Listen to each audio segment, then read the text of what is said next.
remembrance of Subramanyam Bharati. Have you heard the name? So I am going to introduce this person today, and as it is Indian Bharatiya Bhasha Utsav, so it would not be proper to introduce him in English language.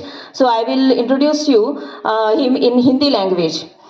So Subramaniam Bharti एक तमिल कवि थे. उनका जन्म तमिलनाडु के एट्टाईपुरम गांव में हुआ था. 11 दिसंबर 1882 1882 में उनका जन्म हुआ.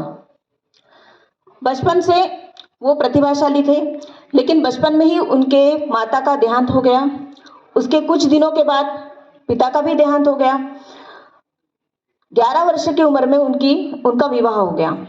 उसके बाद वो वाराणसी आए अपने बुआ के पास. वहाँ पे वो रहने लगे और वहाँ पर वाराणसी में रहने के बाद उनका कुछ लगाव अध्यात्म और राष्ट्रवाद से हो गया. स्पिरिचुअलिटी एंड नेशनलिज्म, देशभक्ति. Then he started writing poems in Tamil language. He became a well-known poet there. And as he has written, जैसे उन्होंने बहुत सारी poems, कविताएं देशभक्ति पर लिखी थी, तो उनको भारतीय उपाधि दी गई. उनको भारतीयार भी कहा जाता है. भारतीयार और भारती, सुब्रमण्यम भारती.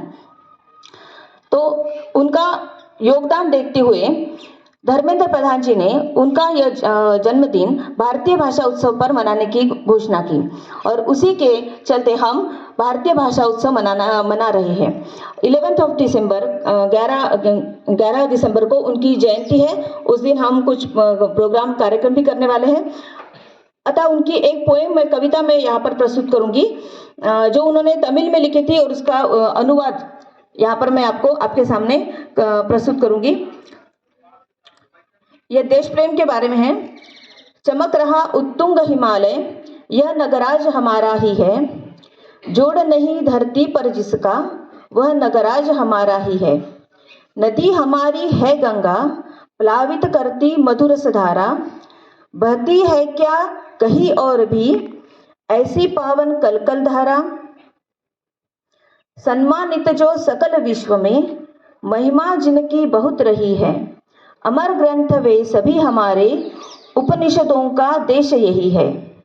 गाएंगे यश हम सब इसका, यह स्वर्णिम देश हमारा.